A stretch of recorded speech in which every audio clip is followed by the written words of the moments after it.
నమస్తే నేను Sanjana, welcome to CM today. Red book రాజ్యాంగం, అసలు రెడ్ బుక్ రాజ్యాంగాన్ని లోకేష్ అమలు చేస్తారా ప్రాపర్గా? సో అందరి పేర్లు కూడా రెడ్ బుక్లో ఉన్నాయని చెప్పిన లోకేష్ రోజాకి ఎందుకు ఎక్సెంప్షన్ ఇచ్చారు? ఎందుకు రోజా మీద యాక్షన్ తీసుకోవట్లేదు? ఇప్పుడు వైసీపీ నేతలు ఎవరైతే నోరు పారేసుకున్నారో వారందరినీ చూస్తుంటే మనం వరుస అరెస్టులు చేస్తున్నారు. ఈ నేపథ్యంలో రీసెంట్గా పోసాన్ని కూడా అరెస్ట్ చేశారు, అంతకుముందు వల్లభనేని వంశీ. సో లైన్గా చూసుకుంటే అంతకుముందు బోరుగడ్డ అని. ఈ నేపథ్యంలో రోజాని ఎందుకు ఎక్సెంప్షన్ ఇచ్చారు? అసలు రోజాని అరెస్ట్ చేసే ఛాన్సెస్ ఉన్నాయా? సో ఇదే అంశానికి సంబంధించి మనతో మాట్లాడడానికి ప్రముఖ అనలిస్ట్ కమ్ జర్నలిస్ట్ డివిఎస్ గారు మనతో పాటు ఉన్నారు. వారితో మాట్లాడి తెలుసుకుందాం. నమస్తే సార్. నమస్తే. సో మనం చూసుకున్నట్టయితే వైసీపీ అధికారంలో ఉన్నప్పుడు రోజా ప్రతి ఒక్కరి మీద నోరు పారేసుకున్నారు. వైసీపీ రోజానే కాదు, చాలామంది నేతలంతా కూడా టీడీపీని, కూటమి ప్రభుత్వాన్ని రకరకాలుగా పర్సనల్గా కూడా టార్గెట్ చేసి ఎన్నో మాట్లాడినారు. సో లోకేష్ రెడ్ బుక్ని తీసుకొచ్చారు. మరి రెడ్ బుక్లో రోజా పేరు కూడా ఉంది కూడా ఆల్రెడీ. తను కూడా చాలా మాట్లాడినారు. మరి రోజాని ఎందుకు ఎక్సెంప్షన్ ఇచ్చారు? తన మీద ఎందుకు ఎటువంటి యాక్షన్ తీసుకోవట్లేదు? చదివావా రెడ్ బుక్? రోజా పేరు ఉంది అంటే నేను చదవాలా, నాకు తెలియదు. అంటే రెడ్ బుక్ వేరు, రాజ్యాంగం వేరు కాదు. నాకు తెలిసి రెడ్ బుక్ రాజ్యాంగం అంటూ ఏమీ లేదు, రెండు ఒకటే. రెడ్ బుక్లో ఏముంది, రాజ్యాంగంలో ఏది ఉందో అది అమలు చేయమని ఉంది. అవును, రాజ్యాంగంలో ఉన్నది అమలు చెయ్యనాడికి రెడ్ బుక్ చూపించాడు. ఓకే, అసలు రెడ్ బుక్ ఉందా అంటే ఏంటి? రాజ్యాంగం అమలుకు రెడ్ బుక్. ఓకే, రాజ్యాంగానికి రెడ్ బుక్ వ్యతిరేకం కాదనమాట. అంటే రాజ్యాంగానికి రక్ష రెడ్ బుక్. ఓకే, ఒక రకంగా చెప్పాలంటే రాజ్యాంగానికి రక్షగా మనం చూడాలి. ఏది? రాజ్యాంగంలో ఉన్న నిబంధనలు ఉల్లంఘించి, ఏది అక్కడ ఉన్నటువంటి ఐపీసీ లేదా ఇప్పుడు ఉన్నది బిఎన్ఎస్, ఆ చట్టాలను గనక రాస్తే అమలు, రాజ్యాంగం ప్రకారం తీసుకోవాల్సిన చర్యలను కఠినంగా తీసుకునేలాగా చేసేదే రెడ్ బుక్. గతంలో జగన్మోహన్ రెడ్డి పరిపాలనలో రాజ్యాంగాన్ని అమలు చేయలేదు. కాదంబరి జత్వానీని కిడ్నాప్ చేసి తీసుకొచ్చారు. పారిశ్రామికవేత్తను ఎక్కడో ఏదో కేసు పెడితే అతనితో వీళ్ళు సెటిల్మెంట్ చేసుకుని అక్కడ ముంబై హీరోయిన్ని, ఆమె తల్లిని, తండ్రిని కిడ్నాప్ చేసి పట్టుకొచ్చి 43 రోజులు జైల్లో పెట్టి చిత్రహింసలు పెట్టారు. అది తప్పు. అదే కాదు, గతంలో మనం చూసాం డాక్టర్ సుధాకర్ ఉదంతం కానీ, లేకపోతే వరప్రసాద్, శ్రీకాంతుల శిరోముండనాలు కానీ, అబ్దుల్ సలాం తన కుటుంబంతో సహా రైలు పట్టాల మీద సామూహిక ఆత్మహత్యలు, ఆ చంద్రయ్య యాదవ్ హత్య, జై జగన్ అనలేదని మెడకోసేసినారని. అంటే అప్పుడు పోలీస్ పనితీరు ఏం జరిగింది? బాధితులపైనే కేసులు పెట్టారు, ఎస్సీలపైనే ఎస్సీ ఎస్టీ కేసులు పెట్టారు, నేరగాళ్ళని వదిలేశారు, వాళ్ళు స్వైర విహారం చేశారు. అంటే పోలీస్కి క్రిమినల్కి గీత చెరిగిపోయింది. క్రిమినలే పోలీసుగా, పోలీసే క్రిమినల్గా ఆ పరిపాలన సాగింది. ఇప్పుడు కూటమి ప్రభుత్వం ఏర్పడిన తర్వాత ఒక ప్రక్షాళన. అప్పుడు తప్పులు చేసిన వాళ్ళందరినీ సస్పెండ్ చేయటం. ఇప్పుడు 3 ఐపీఎస్లు సస్పెండ్ అయ్యారు. మనం చూసాం, పిఎస్ఆర్ ఆంజనేయులు, అదే కిడ్నాప్ చేసి పట్టుకొచ్చిన వాళ్ళు కాదంబరి జత్వానీని, విశాల్ గున్ని, కాంతి రాణా టాటా, వాళ్ళ సస్పెన్షన్ కూడా మొన్న ఎక్స్టెన్షన్ చేశారు.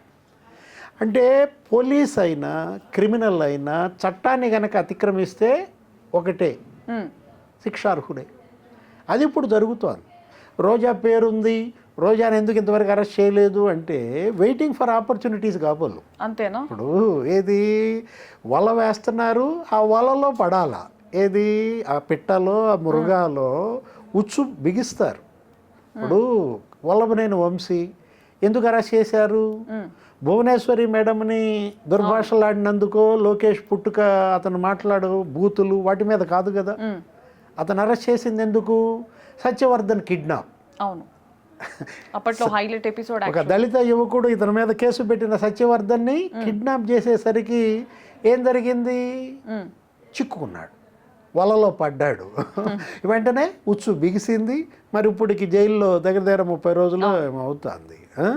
ఇక పోసాని కృష్ణమురళి, అతని మాటలు, అతని దుర్భాషలు, అది నోరు మనం చూసాం. ఏంటి? ప్రతి ఒక్కరికి వాక్ స్వాతంత్రం ఉంది, దాన్ని ఒక పరిమితికి మించి యూజ్ చేశాడు ఆయన, పర్సనల్ టార్గెటింగ్ చేసి. అరే పవన్ కళ్యాణ్ కూతుళ్ళ పైన, పవన్ కళ్యాణ్ పెళ్ళాల పైన, లేకపోతే అసలు చిరంజీవి తల్లి పైన, అంటే అధికారం ఉంది కదా అని కన్ను మిన్ను గానకుండా జగన్మోహన్ రెడ్డి ఏది చెబితే మేము అది అంటామంటే ఇవాళ జగన్మోహన్ రెడ్డి బాగానే ఉన్నాడు. అవును. జైలుకి వెళ్ళింది ఎవరు?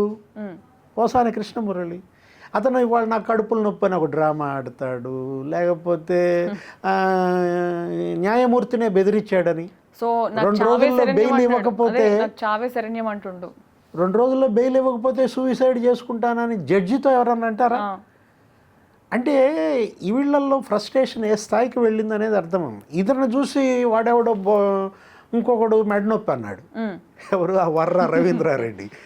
ఆ వర్ర రవీంద్రారెడ్డి ఎవరు?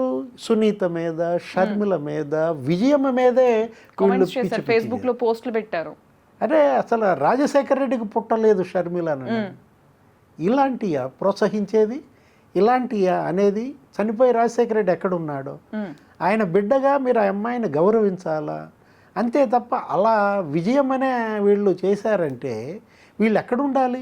అవును. వీళ్ళు అసలు ప్రజా జీవితంలో ఉండదగిన వాళ్ళేనా? అతను వర్ర రవీంద్రారెడ్డి, ఆ బోరగడ్డ అనిల్, అతను పవన్ కళ్యాణ్ పిల్లల పట్ల, లేకపోతే అసలు జగన్మోహన్ రెడ్డి చెబితే అరగంటలో చంపేస్తా చంద్రబాబుని అంటారా? సో అప్పుడు ఎందుకు ఎంకరేజ్ చేసినట్టు మరి వీళ్ళందరినీ? ఇప్పుడు అధికారంలోకి వచ్చాక వీళ్ళందరి మీద యాక్షన్ తీసుకుంటున్నారు. అప్పుడు ఎవరైతే ఇలా పోస్టులు పెట్టారో, కామెంట్స్ చేశారో, విర్రవీగారో అధికారంలో ఉన్నారని చెప్పేసి, సో ప్రతి ఒక్కరి మీద, సో కొంతమంది అయితే ఇదైతే మంచికే అంటున్నారు. ఎందుకంటే ప్రతి ఒక్కరు కూడా పవర్ని మిస్యూజ్ చేసుకున్నారు యాక్చువల్గా. సో ఒక మెసేజ్ ఇస్తున్నారు, ఇట్లాంటివి చేస్తే నెక్స్ట్ ఎవరిని కూడా ఊరుకోం, సహించబోమని చెప్పేసి. అంటే ఇప్పుడు నిన్న మొన్న సభలో కూడా చంద్రబాబు మాట్లాడుతూ ముఖ్యమంత్రి 9 నెలలుగా సభలో బూతులు వినపడుతున్నాయా అన్నారు. అవును.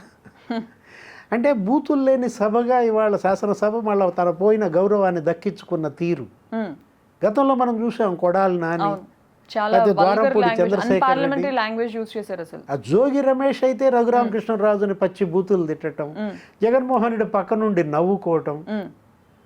ఇది కాదు కదా ప్రజలు వీళ్ళని గెలిపించింది. ఎమ్మెల్యే అంటే గౌరవ సభ్యుడు అంటాం, చట్టసభ శాసనసభని గౌరవ సభ అంటాం. అసలు అక్కడ ఒకళ్ళు మాట్లాడుకోవాలన్నా కూడా గౌరవ సభ్యుడు అని ప్రస్తావించాల. ఏదా గౌరవం?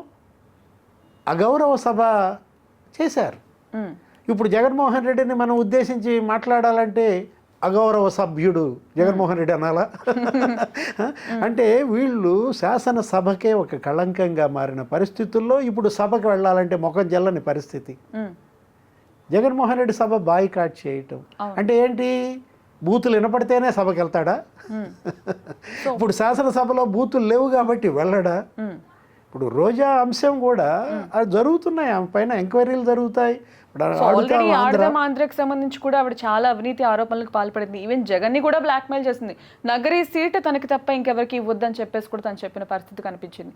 ఇస్తే మర్యాద ఉండదని కూడా జగన్ ని బ్లాక్మెయిల్ చేసిన సిచ్యువేషన్ వచ్చింది. ఎందుకంటారు? సో జగన్ ఒక అన్నగా చాలా సపోర్ట్ చేశారు, జగన్కి అంతకు మించి కూడా తిని చాలా చేశారు. ఇంకా అది వాళ్ళిద్దరి మధ్య లావాదేవీలు, అది మనకు తెలియని అంశం. జగన్మోహన్ రెడ్డి వర్సెస్ రోజా కాదు. ఇప్పుడు ఇక్కడ రోజా ఏంటి, ఆమె పైన ఎవరన్నా బాధితులు వచ్చి ఫిర్యాదు చేస్తే, సో ఆల్రెడీ పంచమర్తి అనురాధ కూడా కొన్ని ఆమెకు సంబంధించి కొన్ని వ్యాఖ్యలు చేశారు, ఆమె అవినీతికి పాల్పడ్డాయని చెప్పేసి కొన్ని ప్రూఫ్స్ కూడా ఇచ్చారు. జరుగుతుంది ఎంక్వైరీ. ఇప్పుడు ఆడుగా ఆంధ్ర, ఇప్పుడు ప్రజెంట్ రవిబాబు అతను ఉన్నాడు కదా, అతను శాప్ చైర్మన్, అతను కొంత ఫిర్యాదు చేశాడు, దాని మీద ఎంక్వైరీ బిగిన్ అయింది. ఏసీబీకి ఇచ్చిన నేపథ్యంలో ఇప్పుడు అక్కడ ఆ చైర్మన్ సీట్ ఆమె అమ్ముకుందని, నగరి మున్సిపల్ చైర్మన్ సీటు ఏదో ఒక 70 లక్షలకు ఏదో అమ్ముకుందని అప్పట్లో ఒక కార్పొరేటరు కౌన్సిలర్ భువనేశ్వరి అప్పుడు ధ్వజం ఎత్తింది. ఏది 40 లక్షలు ఇచ్చాను అడ్వాన్స్గా, దానికేదో కొంత రాజీ చేసుకున్నారు, 24 లక్షలు ఏమో తిరిగి ఇచ్చారు. ఇప్పుడు ఆ ఇచ్చినది ఆమె కనుక రిటర్న్ కంప్లైంట్ ఇప్పుడు ఇచ్చింది అనుకో, ఆ భువనేశ్వర్ వచ్చి నా డబ్బులు నాకు ఇప్పించండి, నన్ను రోజా మోసం చేసింది ఈ విధంగా అని, అది ఒక కేసు అవుతుంది. దానిపైన మరి రోజా అరెస్టు తప్పదు. అంటే రోజా మీద బాధితుల ఫిర్యాదుల కోసం ప్రభుత్వం ఎదురు చూస్తోందా? సో టర్న్ ఇంకా రాలేదని అంటారా? ఇప్పుడు ఇవన్నీ చూసుకున్నట్టయితే ఇప్పుడు వరుసగా చూసుకుంటున్నాం మనం, వరుస అరెస్టులు జరుగుతున్నాయి. ఇప్పుడు విడుదల రజనీ మీద చేశారు కొంతమంది ఫిర్యాదులు. ఏది ఆమె 2.5 కోట్లు తీసుకుంది, అదేదో 10 కోట్లు మాట్లాడింది, ఎవరో కంకర మిక్సీ అదే యజమాని వచ్చాడు మిక్సింగ్ ప్లాంట్, అతను ఫిర్యాదు చేశాడు, దాని మీద ఎంక్వైరీ జరుగుతోంది. అది కనుక వాస్తవం అని తెలితే దాంట్లో అసలు జాషువా ఉన్నాడు, Okay. అప్పటి ఎస్పీ ఆయన 10 లక్షలు తీసుకున్నాడు అంటున్నారు. అవన్నీ నిజాలని కానీ రుజువైతే విడుదల రజనీ అరెస్ట్ తప్పదు. ఓకే. ఇవాళ చట్టం ఎవరికి చుట్టం కాదని కదా, చట్టం చేతులు చాలా పొడవైనది, ఎంత దూరం పోయినా పట్టుకుంటాయి. సో ఫైనల్గా ఏం చెప్తారు సార్? అంటే చేసిన పాపం వెంటబడి తరుముతుంది. So, అది maybe ఎంత దూరం takes పోయినా వెంటబడి తరుముతుంది అనమాట. చేసుకున్న వాళ్ళకి చేసుకున్నంత మహదేవ తీసే, చేసుకున్న వాళ్ళకి చేసుకున్నంత జగన్ రెడ్డి. అంతే. Okay sir, thank you. నమస్తే.